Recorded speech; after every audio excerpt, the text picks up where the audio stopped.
244 ரன்னை Gujarat Titans இன்னைக்கு chase பண்ணியிருக்க வேண்டியது, ஆனால் தோத்துட்டாங்க. இதில் 36 பாலுக்கு 75 ரன் இருக்கும்போது ஜாஸ் பட்லர் நிற்கிறாரு, ருத்தர்ஃபோர்ட் நிற்கிறாங்க, கைவசம் 8 விக்கெட் இருக்குது. ஜெயிக்க முடியுமா முடியாதா அப்படின்னு கேட்டிங்கன்னா தாராளமாக ஜெயிக்கலாம். வைஷக் விஜயகுமார் எக்ஸிக்யூஷன் ஒரு பக்கம் வேறு லெவலில் இருந்துச்சு, அவரோட பிளான் வேறு லெவலில் இருந்ததுங்கிறது ஒரு பக்கம். ஆனால் குஜராத் டைட்டன்ஸ் தோற்றதுக்கான காரணம் கில்லு வந்து அவரோட பேட்டிங்கில் அவர் வேலையை பண்ணிட்டு போயிட்டாருங்க அப்படின்னு நீங்கள் சொன்னாலும் இல்லை, அவர் கேப்டன்சியில் எனக்கு பிரச்சனைகள் இருக்குது, அதை பற்றி நான் கொஞ்சம் பேசவும் போகிறேன். தோல்விக்கு அது ஒரு காரணம் பார்க்குறேன். அதை தாண்டி ஒரு பக்கம் நீங்கள் பார்த்துருக்கலாம், அவர் சாய் சுதர்ஷன் நல்லா பேட்டிங் பண்ணார், பட் அவர் ஒரு காரணமாக நான் பார்க்குறேன். ஸோ இந்த வீடியோ பொறுத்த வரைக்கும் குஜராத் டைட்டன்ஸ் எதனால் தோத்தாங்க அப்படிங்கிறத கொஞ்சம் நிறையவே அனாலிசிஸ் பண்ணலாமோன்னு எனக்கு தோணுது. அது மட்டும் கிடையாது, எப்படி ஜெயிச்சாங்க பஞ்சாப் கிங்ஸ். பஞ்சாப் கிங்ஸ் ஒன்றும் அவ்வளோ சிறப்பாக பர்ஃபெக்டாலாம் ஆடல செகண்ட் இன்னிங்ஸில். அதில் வந்து வைஷக் விஜயகுமார் வந்து நல்லா ஓவர் போட்டதுனால அந்த 2 ஓவர் நல்லா போட்டார், அந்த 15 ஓவர் 17 ஓவர் நல்லா போட்டார். லாஸ்ட் ஓவரை வந்து பார்த்தீங்க அப்படின்னா ஒரு பக்கம் ஹர்ஷ்தீப் சிங் நல்லா போட்டார், அதனால தான் ஜெயிச்சாங்க. இல்லைனா கதை கந்தல் ஆகியதற்கும் பேசுவோம். பஞ்சாப் கிங்ஸ் இந்த மேட்சை எப்படி தடுமாறி வின் பண்ணாங்க, குஜராத் டைட்டன்ஸ் ஜெயிக்க வேண்டிய மேட்சை எப்படி தோத்தாங்க இப்படின்னு பேசுகிறதுக்கு முன்னாடி இந்த ஐபிஎல் 2025 முழுக்க டெக்கத்லானும் கிருக்கானந்தாவும் சேர்ந்து நம்ம ஒவ்வொரு போட்டிகளுக்கும் கேள்விகளை கேட்டு பரிசுகளை வழங்கிக்கிட்டு இருக்கும்போது இன்றைய தினம் நான் கேட்ட கேள்வி என்ன அப்படின்னா, இந்த மேட்ச்சில் யார் ஜெயிப்பாங்க, யார் அதிக ரன் அடிப்பாங்க அப்படின்னு கேட்டிருந்தேன். இதில் நிறைய பேர் வந்து பதில்களை சொல்லியிருந்தாங்க. கண்ணுகளாக நேரம் பத்தாது எல்லாரோட பேரும் சொல்லணும் அப்படின்னா நான் வின்னரை மட்டும் சொல்லிக்கிறேன், கோச்சிக்காதீங்க. பொசுக்குன்னு நம்ம ஆளுங்க கோச்சிக்கிறீங்க. சரஸ்வதி ராஜேந்திரன் 7-9-5 இவங்களும் சரியாக சொன்னாங்க, பட் ஆனால் நான் இவங்களை வின்னராக சூஸ் பண்ணியிருக்கிறேன். ஸோ சரஸ்வதி ராஜேந்திரன் இன்ஸ்டாகிராமில் வந்து எனக்கு மெசேஜ் பண்ணாங்க, உங்களோட பெயர், உங்களோட தொலைபேசி எண், உங்களோட முகவரியை எந்த எழுத்துப்பிழையும் இல்லாமல் எனக்கு அனுப்புங்க, உங்களுக்கான பரிசு வந்து சேரும். சாம்பியன்ஸ் ட்ரோஃபி பரிசு வரும். டெக்கத்லான் நான் பேசியிருக்கேன், அனுப்புறேன்னு சொல்லியிருக்காங்க. வரலனா என்னோட கை காசை போட்டு நான் உங்களுக்கு அனுப்புறேன். ஓவருக்கு 6 பால் தான், ஆனா நோ பால் போட்டா 7 பால் போடு. ஐபிஎல் பாப்பியா ஜெனில் லேடிஸ் அண்ட் ஜென்டில்மேன், இந்த ஐபிஎல் 2025 டிராகன்ல அகமதாபாத்தில் நடந்து முடிஞ்ச Gujarat Titans versus Punjab Kings மேட்சோட அனாலிசிஸ் அண்ட் ரிவ்யூ இந்த ஸ்பெஷல் கிரிக்கான ஷோவில் பார்க்க வந்திருக்கிறீங்க. Give away sponsor Decathlon. So இந்த மேட்ச் பொறுத்த வரைக்கும் பரபரப்பு இருந்ததுன்னா கடைசியாக அந்த பரபரப்பு அப்படிங்கிறது கூடிக்கிட்டே இருந்தது. எஸ்பெஷலி செகண்ட் இன்னிங்ஸில் ஒரு சாய் சுதர்ஷன் நிற்கும் போது எல்லாமே வந்து ஓவருக்கு 12 ரன் தேவை, அந்த ஓவருக்கு 12 ரன் வந்து அவங்க அடிச்சுக்கிட்டே இருந்தாங்க. ஆனாலும் வந்து பார்த்தீங்க அப்படின்னா ஒரு பக்கம் முன்னாடி இல்லை, ஒரு பக்கம் பின்னாடி போனாங்க. ஒரு வைஷக் விஜயகுமார் வந்ததுக்கப்புறம் ஹர்ஷ்தீப் சிங்கை மிடில் ஓவரில் கொண்டு வந்ததுக்கப்புறம் அது எல்லாமே நடந்துச்சு. பட் நம்ம ஃபர்ஸ்ட் இன்னிங்ஸை கொஞ்சம் லைட்டாக அனாலிசிஸ் பண்ணிட்டு வந்துடுவோமே. இதில் டாஸ் எடுத்துக்கிட்டிங்க அப்படின்னா குஜராத் டைட்டன்ஸ் டாஸை வின் பண்ணாங்க, சேஸுக்கு போனாங்க.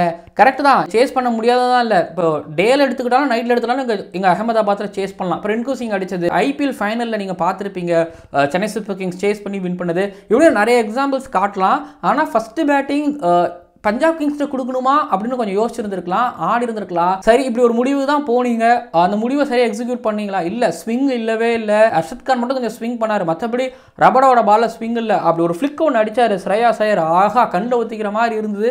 ஃபஸ்ட்டு ஓவர்லேருந்து ரன் ஃப்ளோவை அவங்களால கண்ட்ரோல் பண்ணவே முடியல. முகமது சிராஜ் குத்தி போட்டுக்கிட்டே இருந்தார், ஆரியன் அடித்தார். திரும்பி ஸ்ரேயாஸ் ஐயருக்கு ஒரே பிளான் தான், ஷார்ட் பாலுங்கிற பிளான் தான், வேறு பிளானும் கிடையாது. சுப்மன் கில்லோட கேப்டன்ஸில் நாங்கள் கேள்வியும் கேட்க வேண்டியது இருக்குது. கடைசியாக வந்து பார்த்தீங்க அப்படின்னா முகமது சிராஜ் வந்து அவர் 20 ரன்னுக்கு மேலே ஒரு பக்கம் டெத் ஓவரில் கொடுத்துட்டு போகிறாரு, ஷார்ட் பால் போகிறார், லெக் சைடில் போகிறார், ஆஃப் சைடில் போகிறாரு. அசுதோஷ் சர்மா அடிச்சுக்கிட்டே இருந்தார். மேலே ஆர்யா, ஸ்ரேயாஸ் ஐயர், அசுதோஷ் இவங்க ரன் அடிக்க ஒரு பக்கம் சுப்மன் கில் ஆக்சுவலி கேப்டனால வேடிக்கை தான் பார்க்க முடியும், அந்த நிலைமையில் எதுவும் பண்ண முடியாது. ஆனால் ஒரு இம்பாக்ட் சப்பா நான் ஒரு ஸ்பின்னரை கொண்டு வந்திருக்கலாமோன்னு எனக்கு தோணுச்சு. அந்த ஸ்பின்னர் ஒரு வாஷிங்டன் சுந்தர், ஒரு ஆஃப் ஸ்பின்னர் போயிருக்கலாமோன்னு எனக்கு தோணுச்சு. பிரசித் கிருஷ்ணா மட்டும் என்ன பண்ணுறாரு, குத்தி அடித்து ஏற்றி போடுறாரு, ரபடாவும் குத்தி அடித்து ஏற்றி போடுறாரு, சிராஜும் குத்தி அடித்து ஏற்றி போடுறாரு. இதுதான் பண்ணுறாங்க. இப்போ ஸ்லோயர் பால் போட்டால் பிரச்சனை ஆகுமா? ஸ்ரேயாஸ் ஐயருக்கு பிரச்சனை கிடையாது. ஸோ 3 பேர் ஒரே மாதிரியே போடுறாங்க அப்படிங்கிறதுனாலையும் மட்டும் இல்லாமல் ஸ்ரேயாஸ் ஐயர் வந்து சாய் கிஷோர் டபுள் விக்கெட் ஓவராக எடுத்ததுக்கப்புறம் அந்த ஓவர் விக்கெட் எடுத்ததுக்கப்புறம் அடுத்து ப்ரெஷர் ரிலீஸ் பண்ணணும்னு சொல்லிட்டு அந்த ஓவர் 20 ரன் அடித்து ஸ்ரேயாஸ் ஐயர் சாய் கிஷோருக்கு டாட்டா பாய் பாய்னு சொன்னார். அப்படி இருக்கக்கூடிய ஒருத்தவர், ஒரு தைரியசாலி ஒருத்தவர், பெஸ்ட் ஸ்பின் பேஷர் அப்படிங்கிற ஒருத்தவருக்கு வந்து இப்போ ஷார்ட் பாலுக்கு ஒர்க் பண்ணவருக்கு எந்த ஒரு என்ன சொல்கிறது எந்த மாற்றமுமே பண்ணாமல் ஒரே மாதிரியே கொடுத்தோன்னே ஸ்ரேயாஸ் ஐயருக்கு ரொம்ப ஈஸியாக போயிடுச்சு. சஷாங்க் சிங்லாம் அடித்தா பவராக போகுது. அவருக்கு இந்த மாதிரி பிச்சில் நல்லா பேட்டுக்கு பால் முட்டுன்னு முட்டுறதெல்லாம் இல்லை, வருது நின்று வரும்போது அவருக்குலாம் நின்று அழகாக பார்த்து அடிக்கலாம், அந்த மாதிரி நின்று பார்த்து அடித்தாங்க. ஸோ சுப்மன் கில் போன வருஷம் வந்து பார்த்தீங்கன்னா அவரோட கேப்டன்சி ஒரே மாதிரி தான் இருக்கும். முதல் ஓவர்லேருந்து 20வது ஓவர் வரைக்கும் நீங்கள் முதல் மேட்ச்சில், 2வது மேட்ச்சில், 3வது மேட்ச்சில் பார்த்தாங்களோ அடுத்தடுத்த மேட்ச்சில் அவங்க மட்டும் தான் பவுலிங் போடுவாங்க. ஆர்டரில் எந்த விதமான மாற்றமும் இருக்காது. சுப்மன் கில் கிட்ட எனக்கு இந்த பிரச்சனை இருக்குது. இன்னைக்கு கேப்டன்ஸில் எனக்கு அது புரியலை. அவரோட பிளானா நெஹ்ராவோட பிளானா எனக்கு தெரியல. ஆனால் கேஸ் நான் கில்லு மேலேயும் எழுதுவேன். பவுலிங்கில் நான் ஒரு ஸ்பின்னரை ஒரு வாஷிங்டன் சுந்தரை உள்ளே கொண்டு வந்துருக்கலாமா நான் பர்டிகுலராக எனக்கு ஃபீல் பண்ணுறேன். இன்னொரு பக்கம் பேட்டிங் எடுத்துக்கிட்டிங்கன்னா அந்த சைடில் இருந்து இல்லை நான் கேப்டன்சி குறைகளை மட்டும் நான் பேசிட்டு வந்துகிட்டு இருக்கிறேன். ஓவரால் மற்ற விஷயங்கள் செகண்ட் இன்னிங்ஸில் டிஸ்கஸ் பண்ணுவோம். அது வந்து எனக்கு ருத்தர்ஃபோர்டு இறக்கிறதுக்கு பதிலாக ஒரு கிளென் பிலிப்ஸை பண்ணியிருக்கலாமோ. இப்போ 2 பேஸ் விக்கெட் துபாயில், அதுக்கப்புறம் பாகிஸ்தானில் கூட விடுங்க துபாயில். ஸோ 2 பேஸ் விக்கெட்டில் பிலிப்ஸ் சரியாக பண்ணலை. ஆனால் அவருக்கு ஒரு பழக்கம் இங்கே இருக்கும்ல. ஸோ ருத்தர்ஃபோர்டு ஒரு ஞாபகம் இருக்குது. அகைன்ஸ்ட் நியூசிலாந்து விக்கெட் போனதுக்கப்புறம் T20 வேர்ல்டு கப்பில் அவர் தான் எடுத்துகிட்டு வந்தார். ஞாபகம் இருக்குது, ஆடுவார், புரியுது.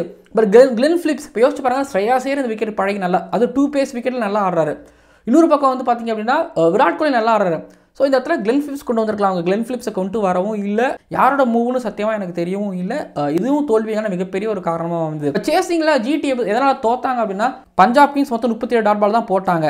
ஆனால் குஜராத் டைட்டன்ஸ் கிட்டத்தட்ட 42, 43, 44 டாட் பால்ஸ் போட்டிருந்தாங்க. அப்புறம் எப்படி இருக்காங்க அந்த பவுண்டரி மூலமாவா இல்லை 11 ரன்னில் தான் தோத்தாங்க. ஆனால் என்ன ஆயிடுச்சுன்னா சாய் சுதர்ஷன் வந்து ஒரு 20 ரன்னை வந்து 20, 23, 24 பால் எடுத்துக்கிட்டாரு. ஜாஸ் பட்லர் வந்து அவரு கொஞ்சம் செட்டில்ட் ஆகி ஒரு 20 பால் எடுத்துக்கிட்டாரு. அது ருத்தர்ஃபோர்டு ஒரு மாதிரி நல்லா போயிட்டு இருக்கும்பொழுது 36 பால் 75 இருக்கும்பொழுது கையில் அவ்வளோ விக்கெட் இருக்கும்போது வைஷாக் விஜயகுமாரோட பால் அவரால் சரியாக ஆட முடியல. வைஷாக் விஜயகுமார் ஒரு 7 டாட் பால் போட்டிருப்பாரு. அந்த 7 டாட் பால் வந்து பார்த்தீங்க அப்படின்னா முழுக்க ருத்தர்ஃபோர்டுக்கு தான் போட்டுருப்பாரு. அந்த 15ஆவது ஓவர் 17ஆவது ஓவர் ருத்தர்ஃபோர்டெல்லாம் எதுவும் பண்ணவும் முடியல. ரொம்ப கஷ்டப்பட்டார். ஸோ கரெக்டான நேரத்தில் இந்த கரெக்டான டாட் பால்ஸ் அப்படிங்கிறது வந்துகிட்டு இருந்து. பட் இஸ்பேந்திர சஹல் நம்ம சொல்லணும், சில பல யார்க்கர்ஸ் போட்டார். சாய் சுதர்ஷன் ஒரு ஸ்டெப் அவுட் பண்ணி அடித்தார். ஆனால் ஒரு 4 கொடுத்ததுக்கப்புறம் ஒரு 6 ரனில் முடிச்சுட்டு போகிறதெல்லாம் சாய் சுதர்ஷன் ஸ்டெப் பண்ணி அடிக்கிறாருன்னு தூக்கி ஒரு மாதிரி லோ ஃபுல் டாஸு ஒரு மாதிரி யார்க்கருங்கிற மாதிரி தான் அவர் போட்டுக்கிட்டு இருந்தார். அவர் முன்னாடி வந்து அடிக்கிறாருங்கிறதா நம்ம வந்து தூக்கி போடுவோம் அப்படிங்கிற மாதிரிலாம் பண்ணார். டாஸில் எடுத்த முடிவு தோல்விக்கான காரணமாக அமைஞ்சது. பவுலிங்கும் ஒரு காரணமாக இருந்தது. கேப்டன்சி ஒரு காரணம் தோற்றதுக்கு. செகண்ட் இன்னிங்ஸில் ஸோ இவங்களோட பேட்டர்ன் ஆஃப் கிரிக்கெட், இவங்களோட வே ஆஃப் கிரிக்கெட் அப்படிங்கிறது 344 சேஸ் பண்ணுறதுக்கு உதவலை அப்படிங்கிறது.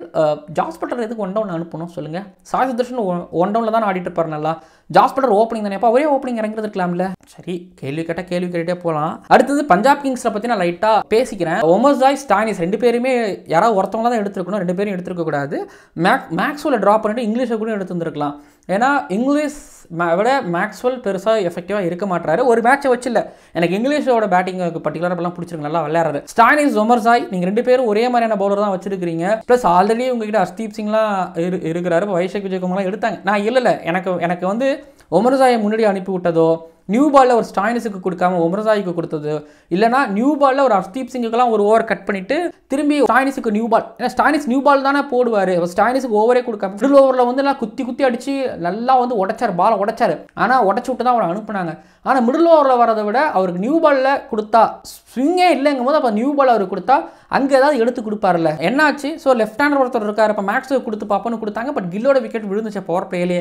நான் பவர் பிளேல மேக்ஸ்வெல் ஓகே, பட் ஒமர்சாயை விட ஸ்டாயினிஸ் ஒரு எக்ஸ்பீரியன்ஸ் கேண்டிடேட் கொடுத்துருக்கலாமோன்னு எனக்கு தோணுச்சு. எனக்கு தெரிஞ்சு பவுலிங்கில் மட்டும் சரியாக ஆப்ரேட் பண்ணலையோன்னு எனக்கு தோணுச்சு. ஆனால் வைஷாக் விஜயகுமார் எப்படி வின் பண்ணி கொடுத்துட்டாரு. ஃபர்ஸ்ட் இன்னிங்ஸில் வரேன். இதில் ஆரியன் டெல்லியில் நடந்த பிரீமியர் லீக்ல 6 6 அடித்தவர், அங்கே ஒரு யுவராஜ்னு பேர் வாங்கினவர். ஆரியனை வந்து கண்டிப்பாக ஓப்பன் பண்ணுவாங்க அப்படிங்கிறது கிளியராக தெரிஞ்சிச்சு. அவங்க வேறு ஆப்ஷனுக்கே போகல. ஆரியா வந்து ஒரு ருத்ரதாண்டம் ஒன்று ஆனார் பாருங்க அந்த பவர் பிளேயில். அவர் அடித்த அந்த குயிக் ஃபயர் 47 தான். பிரபா சிம்ரன் வந்து இது மாதிரி அடிக்க போவார், ஆனால் அடிக்க முடியாது, எக்ஸிக்யூட் பண்ண முடியாது. ஆனால் ஆரியனோட எக்ஸிக்யூஷன் இந்த வயசில் டெஃபினட்டாக அந்த ஐபிஎல்ல வந்து ஒரு emerging player of the year award maybe வாங்குவாருங்கிற அளவுக்கு எனக்கு இப்போ ஒரு மேலே ஒரு நம்பிக்கை வந்திருக்கு. அவரான ஷார்ட்ஸ் அப்படி தான் இருந்துச்சு, நல்ல சவுண்ட் இருந்துச்சு பேட்லேருந்து. ரபடா, சிராஜ் எல்லாரையும் தைரியமாக அடித்தார். புது பையன்பான்னு தெரியாத அளவுக்கு ஒரு அவ்வளோ மெச்சூர்டாக ஆடினார். ஆரியன் பொறுத்த வரைக்கும் ஆரியனை பற்றி போக பேசலாம். ஸ்ரேயாஸ் ஐயரை வந்து என்ன பிளான் நான் பண்ணுவேன் அப்படின்னா, முதல்ல நான் பவர் பிளேக்குள்ளே ஸ்ரேயாஸ் ஐயரை உள்ளே வர வைக்கணும். இல்லை பிரபா சிம்ரனையும் ஆரியாவையும் எடுத்துட்டேன்னு வைங்களேன், ஸ்ரேயாஸ் ஐயர் உள்ளே வரும்பொழுது கொஞ்சம் ஸ்விங் பண்ணியோ இல்லைனா வந்து இன்கமிங் டெலிவரி போட்டோ எடுக்கலாம். ஆனால் இப்போ ஸ்ரேயாஸ் ஐயர் நல்லா பேக் ஃபுட்டில் வந்து சாஃப்ட் ஹேண்டில் ஆடுறாரு, இல்லை ஷார்ட் பால் போட்டால் வெளில அனுப்புகிறாரு. இப்போ ஸ்ரேயாஸ் ஐயருக்கு என்ன பிளான் பண்ணுவீங்க? நீங்கள் உள்ளே வர வைக்கிறது பெரிய விஷயம் கிடையாது, இது எதிர்பார்த்ததான். ஒன்றும் பிரபா சிம்ரன் இல்லைனா ஆரியா சீக்கிரம் காலியாயிருவாங்க, இல்லை 2 பேருமே காலி ஆயிடுவாங்க தான். ஸ்ரேயாஸ் ஐயர் அதுக்கேற்ற மாதிரி வந்தார். ஸ்ரேயாஸ் ஐயர் பவர் பிளே செம்மையாக யூட்டிலைஸ் பண்ணார். வந்து இல்லை டைம் எடுத்துக்கவே இல்லை, வந்தார், அடிச்சுக்கிட்டே இருந்தார். சொல்கிறேன் ரபடா ஃப்ளிக் ஒன்று அடித்தார். எனக்கு அங்கேவே தெரிஞ்ச ஸ்ரேயாஸ் ஐயர் அந்த கான்ஃபிடன்ட் அப்படிங்கிறது இன்னும் இருக்குது அப்படின்னு சொல்லிட்டு என்ன பண்ணாலும் அவர் எடுக்கவே முடியல. ராஷித் கான் வந்தார், ஒமர்சாய் வந்து அட்டாக் பண்ணார், டபுள் விக்கெட் போச்சு. அங்கேருந்து ஒரு ப்ரெஷர் திரும்ப கிரியேட் ஆகும். அதுலேருந்து மீண்டு வந்து விக்கெட் எடுத்துக்கிட்டு இருக்கிற ஒரு சாய் கிஷோரை அடிக்கிறதுங்கிறதும் ஸ்ரேயாஸ் ஐயர் இந்த மேட்ச்ல ஃபுல்லாக அவரோட ஆளுமை எந்த அளவுக்கு செலுத்திருக்கிறாருங்கிறது தெரியும். 97 இருக்காரு, இன்னும் ஒரு 6 பால் இருக்கு, தெரியும் டீமுக்கு இந்த ரன் பத்தாதுங்கிறது தெரியும். அந்த 23 ரன் 28 ரன் சம்திங் வந்துச்சு, அந்த கடைசி ஓவரில் 23 ரன் வந்துச்சு. ஆனால் ஃபஸ்ட்டு பால் அப்போவே கிளியராக தெரியுது இந்த பிச்சில் இந்த ஸ்கோர் பத்தாது, நம்மக்கிட்ட எவ்வளோ பெஸ்ட் பவுலிங் அட்டாக் இருந்தாலும். ஸோ முகமது சிராஜ் அடிக்கிற மாதிரி அல்வா மாதிரி போடுறாரு, அடிக்கிறாரு. கடைசி பாலாக போவும் ஸ்ரேயாஸ் ஐயருக்கு சான்ஸ் கிடைக்கல. 97ஓட தியாகம் பண்ணிட்டு போனார். சிங்கிள் கேட்கவும் இல்லை, ரொம்ப நேரம் அதை பற்றி பேசவும் இல்லை. அவர் பாட்டு நான் ஸ்ட்ரைக்கர் இருந்தார். சஷாங்க் சிங் பாட்டுக்கு அவர் அடிச்சுக்கிட்டு இருந்தார். ஸோ அதை ஒரு தியாகியாக பார்க்குறேன். டீம் ஃபர்ஸ்ட், என்னோட ரெக்கார்ட் அப்படிங்கிறது செகண்ட். IPL 100, முதல் IPL 100. பஞ்சாப் கிங்ஸு கேப்டனா வந்து இங்கே ஒரு 100. இப்போ நிறைய விஷயத்தை வந்து பார்த்தீங்கன்னா ஸ்ரேயாஸ் ஐயர் வேணாம், மேட்சை ஜெயிச்சா போதும் அப்படின்னு அவர் விட்டு கொடுத்துருக்காரு. ஸோ இந்த தியாகம் வந்து இந்த சாக்ரிஃபைஸ் வந்து ஸ்ரேயாஸ் ஐயர் எங்கேயோ கூப்பிட்டு போதில் சந்தேகமே கிடையாது. அதுக்கு முதல் வெற்றியாக இங்கே கிடச்சிருக்குது. அவரோட கேப்டன்சியில் மிடில் ஓவரில் ஒரு ஹர்ஷ்தீப் சிங்கை கொண்டு வந்தது எல்லாமே அன்பிலீவபிள்.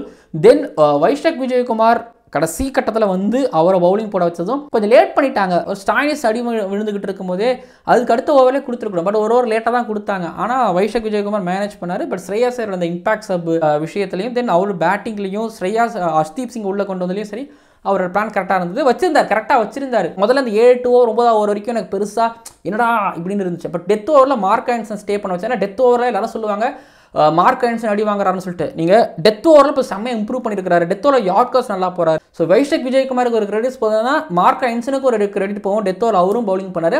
ஹர்ஷ்தீப் சிங்குக்கும் போகும். இதில் பவுலர்ஸில் வச்சு ஆப்ரேட் பண்ண ஸ்ரேயாஸ் ஐயருக்கும் கண்டிப்பாக நான் கொடுப்பேன். ஸோ ஸ்ரேயாஸ் ஐயரோட ஒரு டே கம்ப்ளீட்.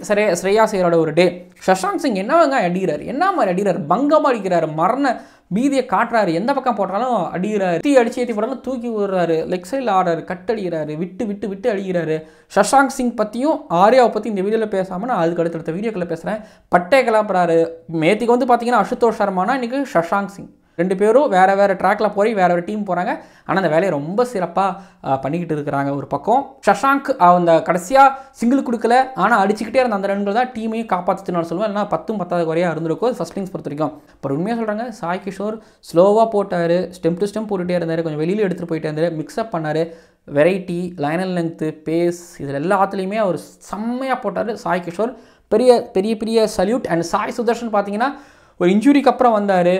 ஃபாஸ்ட் பாலர்ஸுக்கு கொஞ்சம் தடுமாறிட்டு இருந்தார். அதனால் ஹர்ஷ்தீப் சிங் கொண்டு வந்தாங்க தெரியல, பட் லேட்டாக கொண்டு வந்தாங்க. அண்ட் ஃபாஸ்ட் பாலிங்க தடுமாறிட்டு இருந்தவர் ஸ்பின்னர் வந்தோடனே வச்சு வெளுத்து எடுத்துட்டாரு, புடிஞ்சு கொடுத்துட்டாரு. அன்ஃபார்ச்சுனேட்லி சாய் சுதர்ஷன் அவுட் ஆகிட்டு போனார். இல்லைனா இருந்திருக்கும். ஜாஸ் பட்டலும் கொஞ்சம் பொறுமையாக தான் ஸ்டார்ட் பண்ணார். பட் ஆனால் இதில் வந்து பார்த்தீங்க அப்படின்னா பஞ்சாப் கிங்ஸோட பவுலிங் வந்து அவங்களும் ஹார்ட் ஒர்க் போட்டாங்க. அதாவது வைஷாக் விஜயகுமாரோட எக்ஸிக்யூஷன் வந்து பார்த்தீங்கன்னா மாதிரி ஒரு ஸ்டெம்பை சுற்றி வந்து பார்த்தீங்கன்னா லெஃப்ட் ஹேண்டருக்கு வெளில போட்டிருந்தாரு. இதுலேயும் ஃப்ரீ ஹிட் வந்து ஃப்ரீ ஹிட்டையும் நல்லா சமாளித்து போட்டார். இந்த ஸ்கோரை டிஃபெண்ட் பண்ணது, டாட்ஸ் நிறையா வச்சது, பவுண்டரிஸ் முடிஞ்ச அளவுக்கு கட் பண்ணது, ஃபீல்டிங் கொஞ்சம் நல்லாவும் பண்ணிக்கிட்டு இருந்தாங்க. ஒரு மேட்ச்சில் ஒரு விக்கெட் எடுத்து கொடுத்தாரு. பட் பேட்டிங்கில் முழுசாக ஏமாத்தினாரு. பட் ஓவரால் எடுத்துக்கிட்டிங்க அப்படின்னா பஞ்சாப் கிங்ஸுக்கு செகண்ட் இன்னிங்ஸ் அவங்க தப்பு ஆனாலும் சரியான விஷயங்கள் அப்படியே சரியாக நடந்துக்கிட்டு இருந்தது. மேக்ஸ்வெல் விக்கெட் எடுத்தார், ஹர்ஷ்தீப் சிங் விக்கெட் எடுத்தார், வைஷாக் விஜயகுமார் டெத்தோ நல்லா பவுல் பண்ணார், மார்க் ஆன்சன் டெத்தோ நல்லா பவுல் பண்ணார், ஹர்ஷ்தீப் சிங் நல்லா பவுல் பண்ணார்.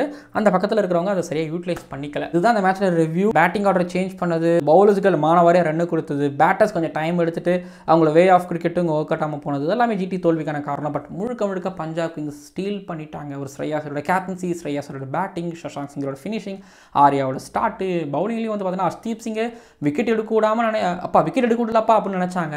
ஆனால் விக்கெட் எடுக்காமல் இருந்தாலும் ஒரு பூஸ்ட் தான். அடிச்சிட்டாலும் மட்டும் தான் டவுன் ஆவார். பட் ஹர்ஷ்தீப் சிங் இனிஷியலாக நல்லாவும் பவுல் பண்ணார், அதை ஒத்துக்கிட்டு தான் ஆகணும். பட் ஹர்ப்ரீத் பரார்லாம் இல்லை, அதையும் நான் மென்ஷன் பண்ணிக்கிறேன். ஓகேல, தென் வீடியோ நிறைவடைகிறது. நல்ல மேட்ச் பார்த்த ஒரு சந்தோஷம் இருந்தது. வைஷாக் விஜயகுமார் கர்நாடகாவோட ஃபாஸ்ட் பாலர், முன்னாடி RCBயில் இருந்தார். வெளில குத்தி அடித்து போட்டுகிட்டே இருந்தார், அடிக்கவே முடியல. என்னதான் நீங்கள் ஓப்பன் ஸ்டான்ஸில் நீங்கள் ஏறி வந்து நீங்கள் ஒரு 6 ஒன்று அடித்தாங்க. பட் வைஷாக் விஜயகுமார் அது மட்டும்தான், மற்றபடி வேறு எதுவுமே கிடையாது. நிறைய பேசிட்டோம். வீடியோ நிறைவடையுது, அனாலிசிஸ் நிறைவடைகிறது. அடுத்தடுத்த மேட்ச்களோட ப்ரீ அனாலிசிஸில் உங்களை சந்திக்கிறேன். பார்க்கலாம். அண்ட் மறக்காமல் சப்ஸ்கிரைப் பண்ணுங்கள், பக்கத்தில் இருக்க பெல் ஐக்கான் கிளிக் பண்ணுங்கள். IPLல வந்து அடுத்த வாரத்துலேருந்து ஒரு புதுசாக நிறைய வீடியோஸ் வேறு கண்டென்ட் வீடியோஸ்லாம் பண்ணலான்னு பிளான் இருக்கேன். ஸ்டே டியூன்டாக இருங்க, பார்க்கலாம். ஓவருக்கு 6 பால் தான், ஆனால் நோ பால் போட்டால் 7 பால். IPL பாப்பியா?